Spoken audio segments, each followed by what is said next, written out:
નમસ્કાર મિત્રો, હું ડૉક્ટર અભય શાહ અમદાવાદમાં 40 વર્ષથી સિનિયર પીડિયાટ્રિશિયન તરીકે પ્રેક્ટિસ કરું છું.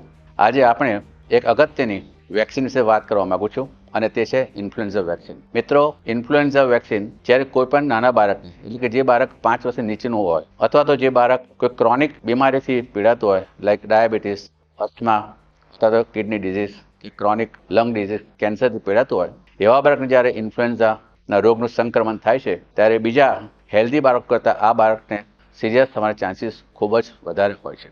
ઇન્ફ્લુએન્ઝા પછી ઇવન સારા નોર્મલ તંદુરસ્ત બાળકને પણ કાનમાં પરુ આવે, ન્યુમોનિયા આવે, સાઇનસ પ્રોબ્લેમ થતો હોય છે અને તેથી ઇન્ફ્લુએન્ઝાને અટકાવવું ખૂબ જ જરૂરી છે અને તેને માટે ખૂબ જ અસરકારક અને ખૂબ જ સલામત રસી મળે છે. આ રસી પહેલો ડોઝ 6 મહિનાની ઉંમરે આપવામાં આવે છે, બીજો ડોઝ 7 મહિનાની ઉંમરે આપવામાં આવે છે અને ત્યાર પછી દર વર્ષે આ રસી ઇન્ફ્લુએન્ઝા વેક્સિન દર વર્ષે એકવાર આપવામાં આવે છે.